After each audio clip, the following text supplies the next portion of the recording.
Mamma, मी तुला भांडी घासू लागू असं म्हणत लाडोबानं दिवसाची सुरुवात एकदम गोड केली. हे हाय, गुड मॉर्निंग. तर आज होती मेन जत्रा, म्हणजे मटणाची जत्रा. सकाळी लवकर भाऊने मटण आणून दिलं. तेच चिरून साफ करून मीठ हळद लावून ठेवून दिलं. मटणाच्या स्वयंपाकाचा राडा किती पडतो हे तुम्हाला तर माहीतच असेल, म्हणून आधी व्हेजवाल्यांचा स्वयंपाक बनवून घेतला. एवढा सगळा स्वयंपाक गॅसवर नको करायला, म्हणून सगळी तयारी चुलीवरच करायचं ठरवलं. नेहमीप्रमाणे मटण बनवायचं काम माझ्याकडे लागलं.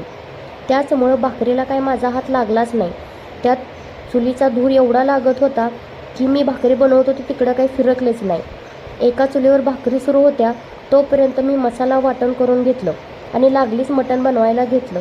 दुपारनंतर ऊन एवढं लागायला लागलं की सगळे म्हणले राहिलेलं गॅसवर बनव, म्हणून मग सुक्कं मटण गॅसवरच बनवलं. मम्मी पप्पाची आठवण तशी मला रोजच येते, पण आज जरा जास्तच येत होती. यात्रेनिमित्त का होईना, पण दरवर्षी आमची भेट नक्की होत होती. त्याचीच कमतरता वाटत होती. तेवढ्यात भाऊ, मामाचा मुलगा, आजी आले. आपली माहेरची माणसं आली की किती छान वाटतं ना. हे दोघे पोहायला गेले तोपर्यंत मामा मला सोडून गेला, म्हणून लाडूची रडारड चालू झाली. कसाबसा तो शांत झाला. एकामागून एक सगळ्याची जेवणं चालूच होती आणि हा मटणाचा राडा संपायला रात्र झाली.